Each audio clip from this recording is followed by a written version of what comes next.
If I was starting over today, these are the 10 cities that I would be looking at to buy an Airbnb in 2025. No hype, no fluff, just real world picks based off cash flow, regulations, and lender access. I've mentored hundreds of first time investors and personally bought properties across multiple states. These are the 10 markets where I would personally buy or already have because they check these three boxes. Number one is they're short term rental friendly or they have an easy permit process.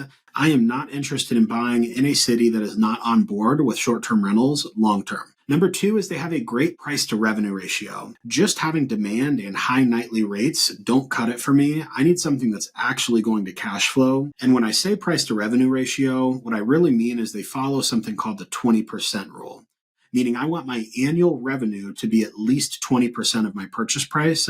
And then I know I've got a decent chance of cash flowing. So if I'm going to spend $500,000 on a property, I need to make sure my annual revenue is going to be at least $100,000 per year. And then the third thing that I would look for if I'm starting over is access to easy financing. Vacation home lenders offer a 10% down payment that will generally work for a first-time investor. We have special lenders that will go all the way down to 5% down.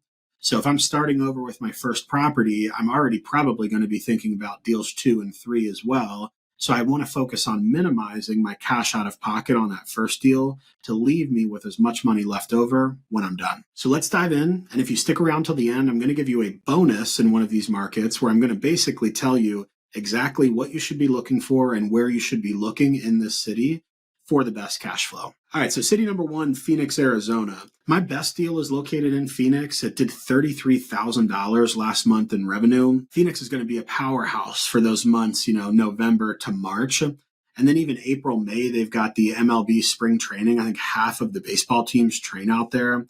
That's going to be a big demand. And then even into the summertime and the fall, there's always going to be concerts and conventions and just in general, it's a massive city. Plenty of people to go to visit with their family and their friends.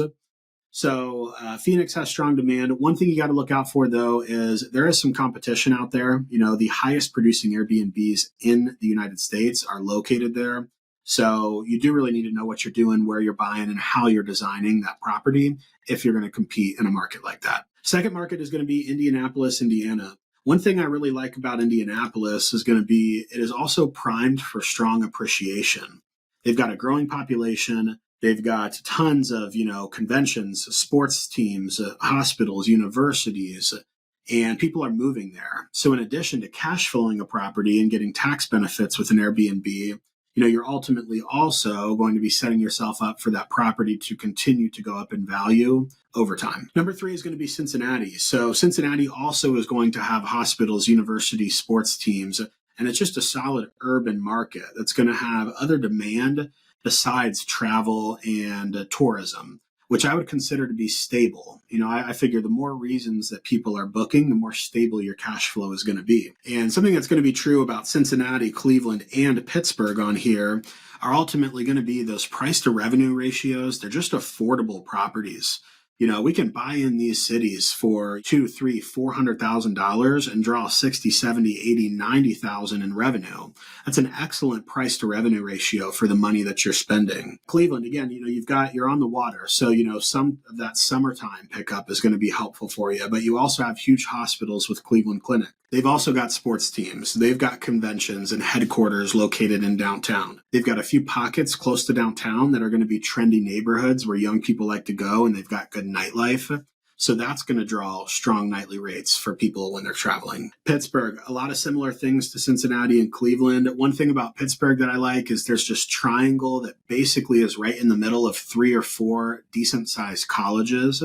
So in addition to everything that the city in general has going on, all of those colleges are going to have their own local demands for, graduation and parents' weekend and drop off and their sports teams. And typically colleges are going to have hospitals as well, which will have, sick patients people need to visit and doctors that, families need to come in and visit. All right, number 6 is going to be the Poconos. So Poconos is going to be a weekend getaway market, very popular with people who live in New York City, Philly, Baltimore, DC, and there is some crazy demand here, especially on the weekends.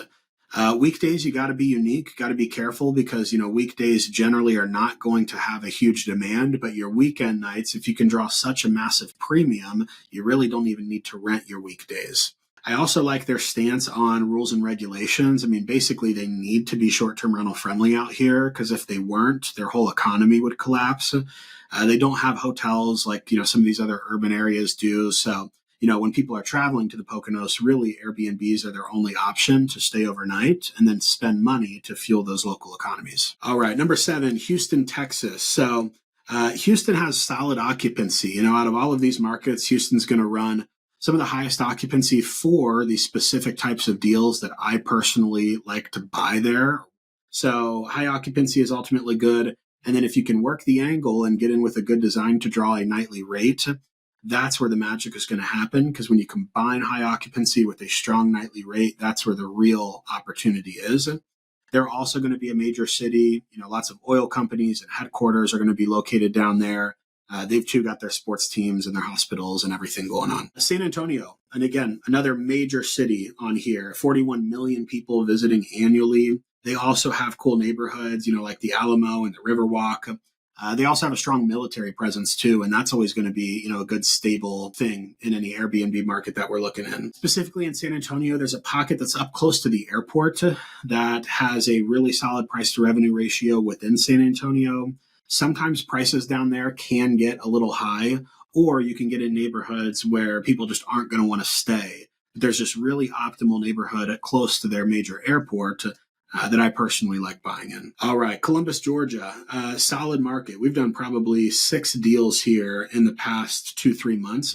And something cool about Columbus, Georgia is you can get a really affordable home with a pool. Probably out of all of these markets, Columbus, Georgia is going to be the most affordable pool market. And just by having a pool in any of these markets is going to immediately put you in probably the top 10 percentile, without really doing anything else. You still have to run a quality operation, but a pool is going to be huge. And this is the most affordable market that you could buy something like that. Another cool thing about Columbus, Georgia is they've got Fort Benning, which is going to be a military base that's going to have weekly graduations, which is just going to be constant demand of families coming in to attend those graduations. So again, in addition to everything else Columbus has going on, those graduations, are really going to provide consistency in bookings. All right. And then lastly, number 10, Detroit. Detroit's gotten a bad rap when it comes to real estate in the past. And personally, I'm guilty of having some poor views on it until I educated myself a little bit more on their market. But they have really turned things around. They've got trendy neighborhoods where young people go out and they've got nightlife. Again, they've got sports teams. They've got corporate headquarters. They've got the Henry Ford Hospital, a major hospital chain up there. And it's also a large city, too. I mean, if you've noticed here, I'm a big fan of the Midwest for these price to revenue ratios so you can actually cash flow. And Detroit is probably the biggest city in the Midwest that's, on this list here. So with the more population there is, again, that's the more friends and family that would potentially be coming into town to visit the people that live there. So now, specifically with Detroit, what I'm going to do here is I'm going to take you over and I'm going to show you basically exactly what types of deals you're going to want to look for in this market. So if you go over here to Zillow and you just reset all of your filters, the first thing you're going to want to do is in Detroit, really places are not cash flowing above $100,000. So just looking for that 20% rule, I'm going to first set a maximum purchase price of $500,000. The second thing that I'm going to do is you see in here this Highway 1 that comes down from the north and runs all the way into downtown. I'm going to make a drawing here. All of the highest producing properties are going to be just on the right or left side of that highway there. So all the way up to Royal Oak down into downtown Detroit, this is going to be your safe spot. And when we apply this, you can see here, we've got 400 deals that are under 500,000 and within this bubble here. After that, I do know there's a big difference in overall revenue when you go from a 3, 4, and up to a 5-bedroom home. So I would also cap it at 5 bedrooms. And then from here, we can also get rid of HOAs. And you can see here, that's going to take us down from a couple thousand deals to now we're just down to 71. I'd like to, work with a few less properties than this as well. So I would go in here. The next thing I would do is I would maximize my square footage. Let's see if there's anything over 2,000 square feet. We can go 25 2,500. At this point, we're dealing with some bigger properties that are going to have room for some extra amenities. That brings us down to 39 deals. We can even drop this down to 400,000. So 400K in this box that I drew, 5 bedrooms, no HOAs, and 2,500 square feet.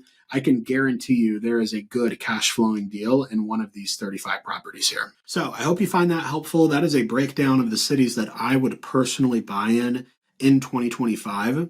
If you want this document, which is going to constantly get updated if I've got new cities on my mind, just go over to my Instagram and DM me the word markets, and I'll just send that over to you so you can have the most updated copy. And if you're personally looking for help finding your first deal, getting pre-approved, and ultimately making sure your first Airbnb successfully gets launched and you don't waste time or money, I'd invite you to book a free deal planning call. There's a link down below in the description. It'd be a no pressure call. We'll just talk about your goals, see if we think we can help you. And if so, we can walk you through what it would look like to team up with us. So if you're interested in learning more, just click on that link below, and we're looking forward to connecting with you.